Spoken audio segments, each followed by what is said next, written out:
my greatest sympathy to know that we've been so close together and he died. But yet I know it's the Rastaman's philosophy not to mourn over one's death. Behind the iconic smile and the global hits, there were reggae artists who had serious beef with the legend. Some felt betrayed, others overshadowed, and a few downright disrespected him, both during his life and after his passing. In this video, we're diving into the stories of 12 reggae stars who had a bone to pick with Bob Marley. Get ready for some surprising feuds and fiery words. Peter Tosh. Peter Tosh and Bob Marley were once brothers in rhythm, founding the Wailers alongside Bunny Wailer in the early 1960s. Together they shaped a sound that carried Jamaica's voice to the world. But as the group climbed higher, fault lines began to crack the foundation, and those cracks eventually turned into a bitter divide. When the Wailers broke apart in the mid-1970s, each member chose his own road. Marley moved toward international stardom with Island Records, promoted as the face of reggae under the new banner Bob Marley and the Wailers. Tosh, however, saw this as a betrayal of their unity and Rastafarian ideals. He felt sidelined, his voice drowned out by the industry's heavy push to crown Marley as reggae's global ambassador. To make matters worse, Tosh believed the label favored Marley because of his lighter complexion and marketable image, a painful reminder of the color politics still rooted in the music industry. Their disagreements weren't just simmering in the background. In 1973, during a promotional tour, tensions boiled over into an actual backstage fistfight. It was a moment that underscored how far the two had drifted apart. Tosh's solo career afterward took on a much more militant tone, with songs like Equal Rights and Legalize It carrying a sharper edge than Marley's more broadly appealing anthems. Perhaps the most symbolic moment of their rift came in 1981, when Bob Marley passed away. While much of the reggae world gathered to mourn, Peter Tosh was absent. Critics saw this as cold, but Tosh insisted his Rastafarian faith didn't embrace funerals in the traditional sense. For him, death wasn't to be mourned, but acknowledged as part of the cycle of life. Even with the bitterness, the connection between Marley and Tosh can't be reduced to just anger. They were brothers in music first, collaborators who built the foundation of reggae together. Their falling out remains one of reggae's defining stories, a reminder of how creative ambition, industry politics, and personal conviction can turn partners into rivals. Bunny Wailer. Bunny Wailer, one of the founding voices of the Wailers, carried a complicated mix of love, frustration, and disappointment when it came to Bob Marley. While the two once shared a deep creative bond, Bunny grew increasingly distant as Marley rose to global fame. To Bunny, that fame didn't just belong to Marley, it belonged to the group, and the industry's decision to single out Bob left lasting scars. The breaking point came in the mid-1970s. Record executive Chris Blackwell, the head of Island Records, made Marley the face of reggae on the international stage. Posters, albums, and tours now read Bob Marley and the Wailers, a move that left Bunny and Peter Tosh sidelined. Some even suggested Blackwell chose Marley because he believed audiences in Europe and America would connect with him more easily. Whatever the reason, Bunny saw it as the music industry reshaping their collective voice into Marley's personal brand. Rather than accept the new arrangement, Bunny chose his own path. He walked away from touring altogether, uncomfortable with the lifestyle and the compromises he believed it demanded. His solo career leaned heavily on the spiritual and cultural core of reggae, staying true to Rastafarian principles and resisting the commercial pull that followed Marley's ascent. The divide was never healed. When Marley died in 1981, the world came together to mourn, but Bunny was not there. For many, his absence was shocking, even offensive, but for Bunny, it was about faith. As a Rastafarian, he rejected the Western idea of funerals and grieving. To him, celebrating Marley's life meant keeping his message alive through music, not standing at a graveside. Even without direct clashes, the space between Bunny and Marley grew into one of reggae's most talked about rifts. It wasn't about hatred, but about ideology, pride, and a refusal to compromise. Bunny Wailer never stopped respecting Marley's talent, but he refused to accept the industry's rewriting of their story. In his eyes, the heart of the Wailers wasn't about one man's face on a poster, it was about the collective spirit they had built together. Vincent Ford. What if one of Bob Marley's biggest songs was never really about the music, but about feeding hungry people? That's the twist in the story of Vincent Ford, a man tied forever to Marley through the credits of the timeless anthem, No Woman, No Cry. To the casual fan, Ford might seem like just another songwriter. In truth, his name on the record label was less about fame and more about survival, specifically survival for the people of Trenchtown. Ford ran a soup kitchen in one of Kingston's poorest neighborhoods, the same streets where Marley grew up. By giving Ford official credit for several songs, Marley ensured the royalties went straight into funding that kitchen. Every time the song played, meals were served to people who desperately needed them. It was Marley's way of using his platform to keep his community alive, proving that music could literally put food on the table. But good intentions don't always come without complications. Years later, Danny Sims, Marley's former manager, and his company, Cayman Music, dragged the matter into court. Their argument? Marley had purposely credited Ford as a way to dodge contractual obligations and keep Cayman from profiting off certain tracks. In other words, the songwriting credit was less about generosity and more about avoiding legal ties. The case went before the courts in 1987, and things got messy. Testimony revealed that Marley had indeed shifted credits in part to escape that contract. Even so, the decision ultimately favored Marley's estate, granting them control of the songs and closing the door on Cayman's claims. Still, the controversy left questions hanging in the air. Did Marley truly act out of selfless loyalty to his community, or was it also a savvy move to protect his own interests from industry exploitation? The answer is probably both. For Ford, however, the credit meant more than royalties. It was proof of a lifelong friendship and a reminder that Marley never forgot his roots. Even if the legal side remains tangled, what sticks is the image of Ford's soup kitchen, funded by a song that still echoes around the globe, a quiet act of resistance and generosity wrapped inside a reggae classic. Burning Spear. Burning Spear, born Winston Rodney, is one of the most respected voices in roots reggae. He and Bob Marley actually shared much more than music. Both men came from St. Ann's Bay, and both carried a strong influence from Marcus Garvey, shaping their lyrics into powerful messages of resistance and pride. Their connection was genuine.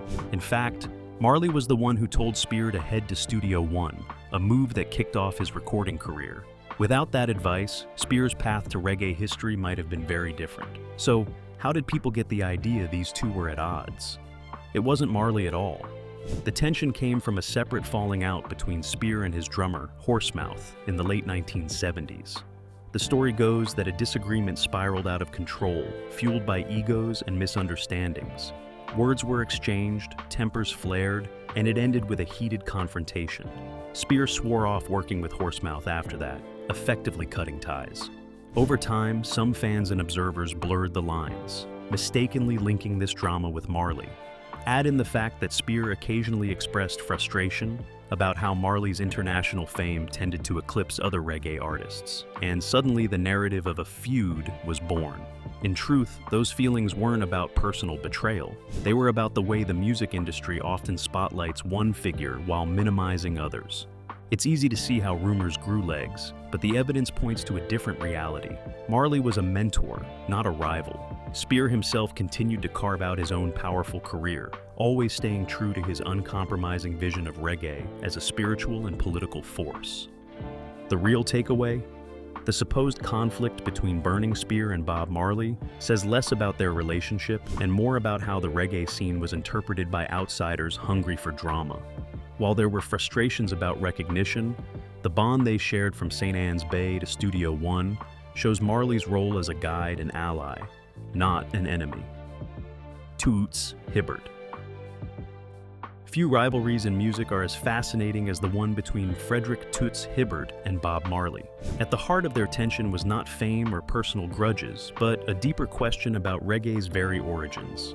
Hibbert, frontman of Toots and the Maytals, proudly declared himself the man who gave reggae its name.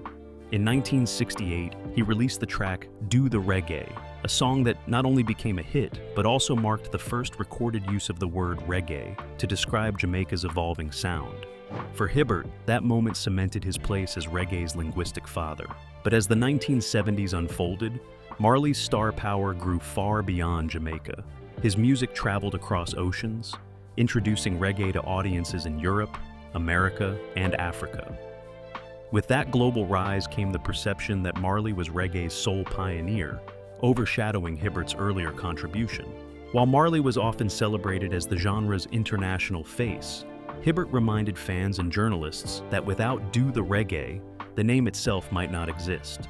This claim fueled a subtle rivalry, one that never erupted into open hostility but remained an undercurrent in reggae history. Hibbert wasn't trying to diminish Marley's influence, after all. Both men deeply respected the music and the culture that birthed it. Instead, he sought recognition for his foundational role. For Hibbert, being remembered as the originator of the word reggae was not just a matter of pride, but of historical accuracy. Fans and critics have debated the matter for decades. Was Hibbert truly the one who gave the genre its name, or would the word have emerged naturally as the music evolved? While no definitive answer exists, Hibbert's insistence ensured his name remained tied to reggae's identity.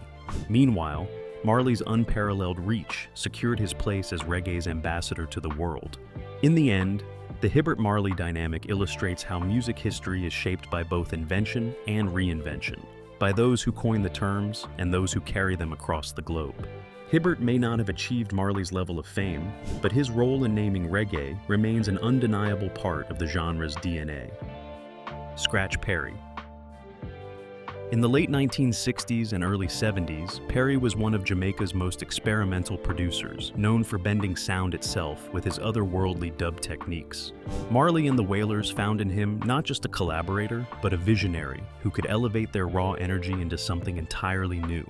Together they recorded tracks like Duppy Conqueror and the Soul Rebels album, music that helped propel Marley's rise. But beneath the surface of this groundbreaking collaboration, money became a flashpoint. Perry claimed there was no official contract and insisted he could only pay a sliver of the record sales, roughly 10 cents a copy. The Wailers, expecting a fairer split, felt cheated. What began as a disagreement over accounting escalated into a heated argument one night at Kingston's Sombrero Club. Tensions boiled over, furniture was overturned, words were shouted, and for a moment it seemed fists might fly. Marley, ever the peacemaker, tried to calm things down, but the damage was done. By 1973, the Wailers had walked away from Perry's camp and signed with Chris Blackwell at Island Records, setting Marley on the road to international superstardom. Perry, meanwhile, poured his energies into other projects, pioneering dub music and reshaping studio production into an art form all its own.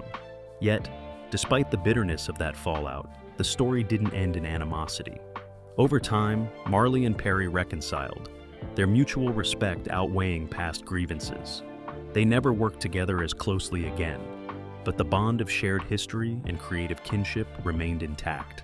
Looking back, the clash between Marley and Perry wasn't just about royalties. It reflected the struggles of Jamaican artists navigating a music industry that often undervalued their labor while profiting from their genius.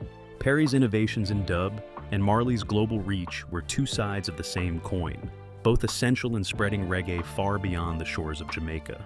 In the end, their feud is remembered less for the fight in a nightclub and more for the masterpieces they created before things went sour. Works that still echo through reggae and hip-hop today.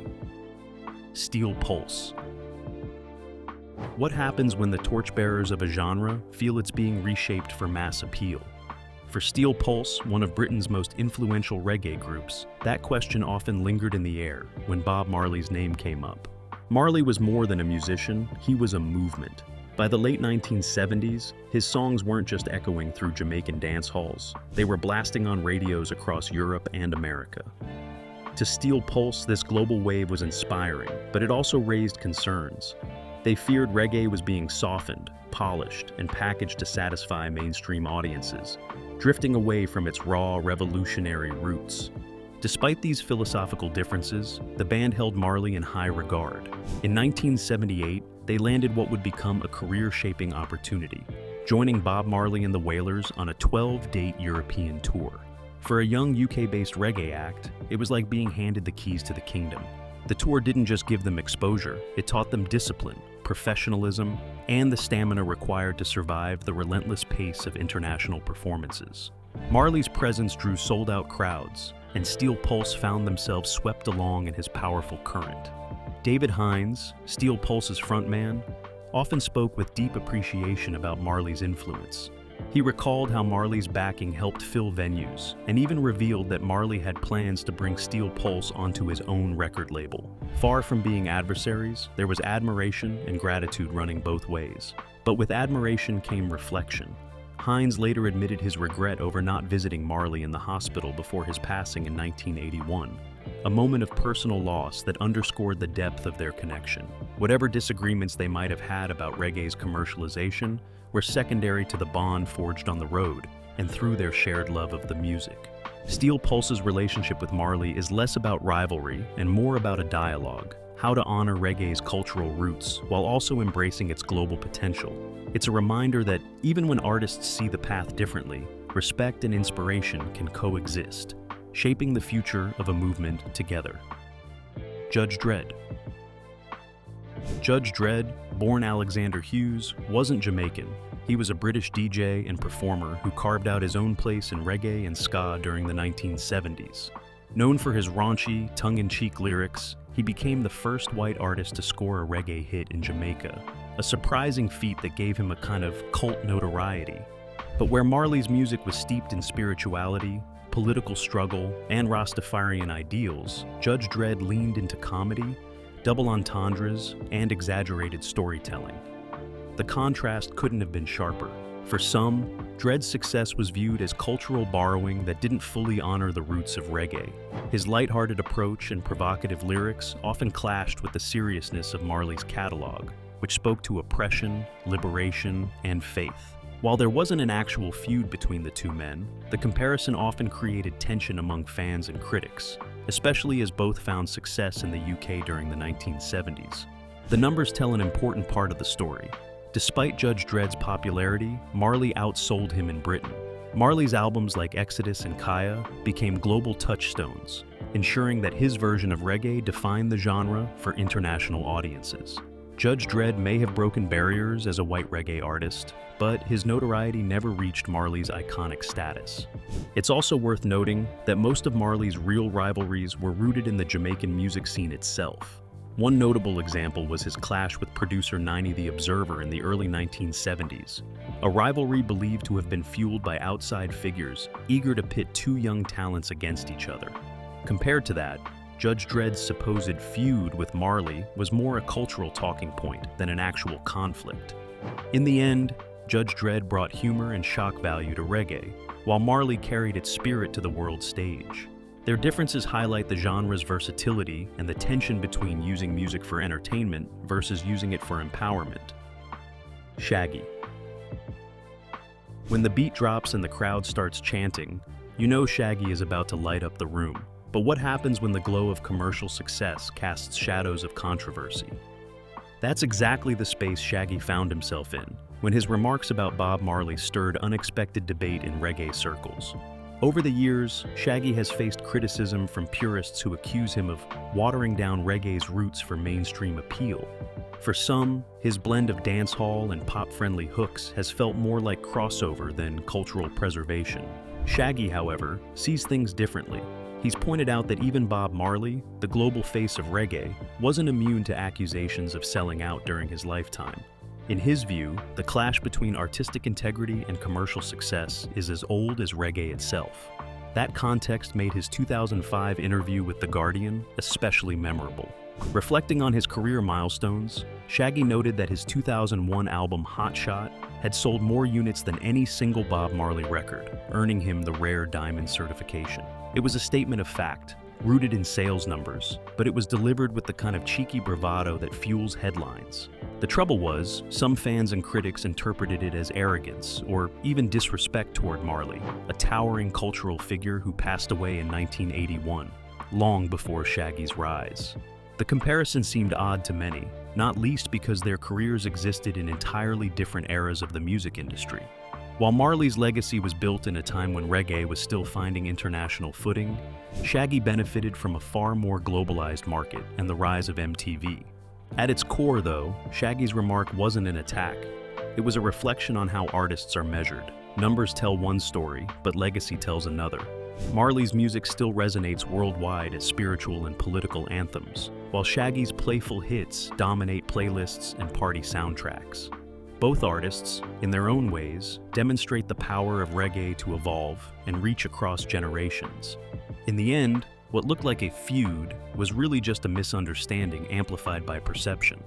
The music, as always, speaks louder than the sound bites. Desmond Dekker. Even pioneers can feel eclipsed when a legend rises. Desmond Dekker knew that firsthand. Desmond Dekker wasn't just any reggae artist. He was one of the first Jamaican musicians to break through internationally, paving the way for the genre to reach global audiences. Songs like Israelites introduced the world to the rhythms and stories of Kingston, bringing Jamaican music into living rooms from London to New York. Yet, as Bob Marley's star ascended in the 1970s, Dekker reportedly experienced the challenging side of fame, feeling overshadowed by the new global face of reggae. While there's no documented feud between Dekker and Marley, whispers of tension have circulated among fans and music historians. Dekker's earlier success and Marley's meteoric rise created a situation where comparisons were inevitable. It's not uncommon in music for artists who trailblaze a genre to feel sidelined when someone else's fame becomes the defining image of that movement. In this case, Marley's international acclaim may have unintentionally cast a shadow over Dekker's groundbreaking achievements. Despite this perceived rivalry, both musicians contributed to reggae in meaningful, lasting ways. Dekker's early recordings helped lay the foundation for reggae's global reach, and Marley's work expanded that foundation into an empire of cultural and spiritual influence. Their careers intersected not with direct conflict, but through the natural dynamics of recognition, timing, and market attention.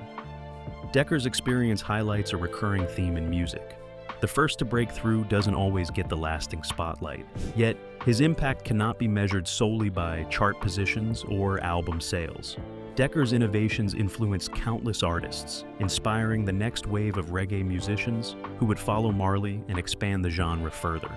In retrospect, any tension between Dekker and Marley seems less like personal animosity and more like a story of two artists navigating fame in different ways.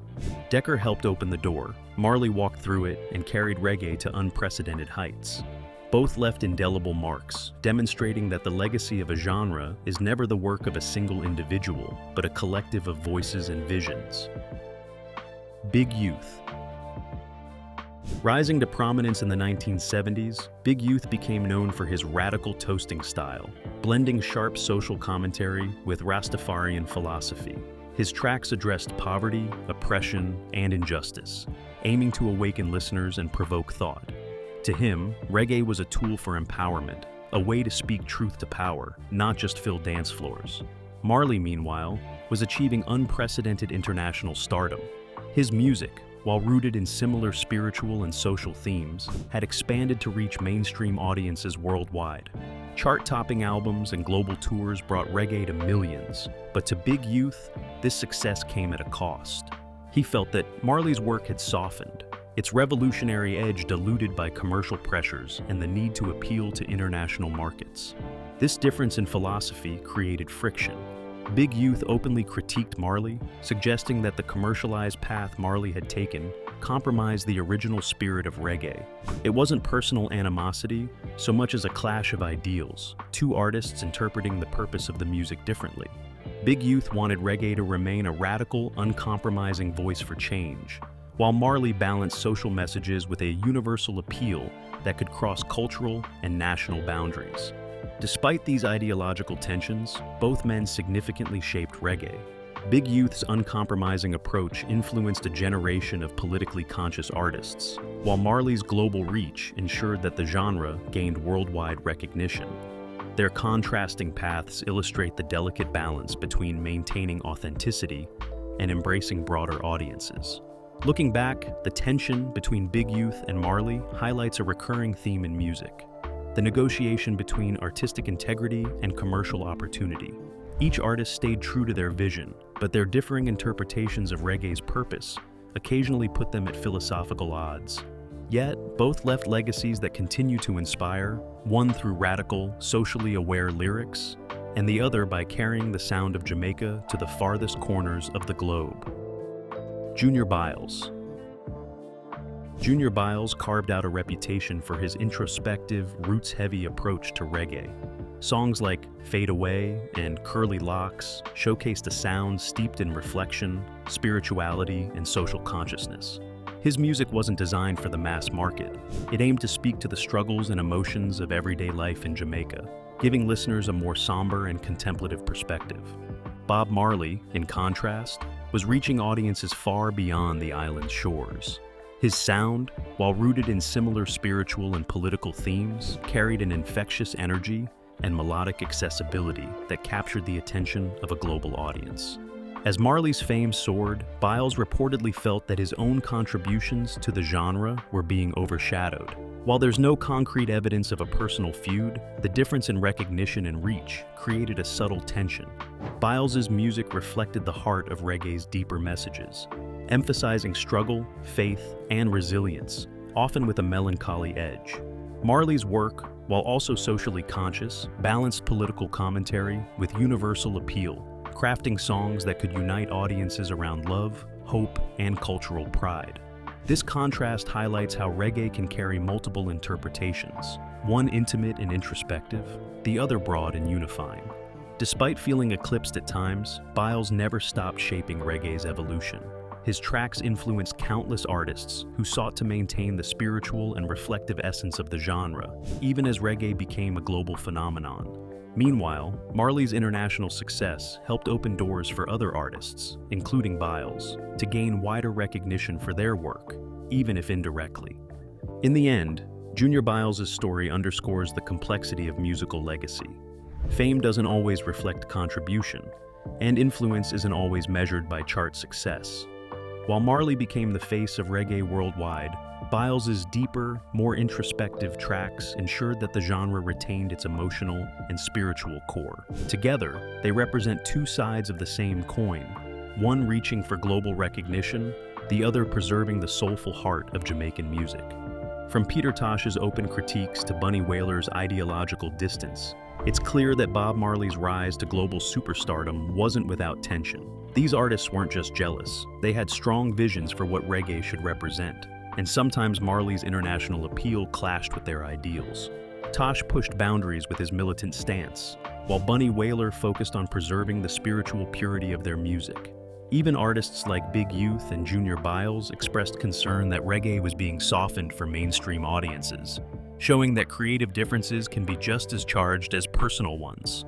Then there are the less direct conflicts, like Lee Scratch Perry's financial disputes or Toots Hibbert staking his claim to reggae's origins. Even Shaggy, decades later, would reflect on the balance between artistic integrity and commercial success, echoing some of the same tensions Marley faced in his lifetime. Each instance, whether philosophical, professional, or personal, highlights how the music industry and fame itself can complicate relationships between artists. But beyond the disputes, one thing is clear. Every one of these artists contributed to reggae's richness. Their disagreements with Marley didn't diminish his impact, nor did they erase the value of their own work. Instead, they remind us that music is a living, evolving force, shaped by passion, rivalry, and differing visions. So, as we look back on these stories, it's worth remembering that behind the hits and the fame were real people with strong convictions. Marley's legacy may shine the brightest, but the voices of those who challenged him, critics, collaborators, and contemporaries alike, helped define the depth and complexity of reggae itself. Thanks for watching. Don't forget to like, subscribe, and hit the bell to stay updated on more stories behind the music you love.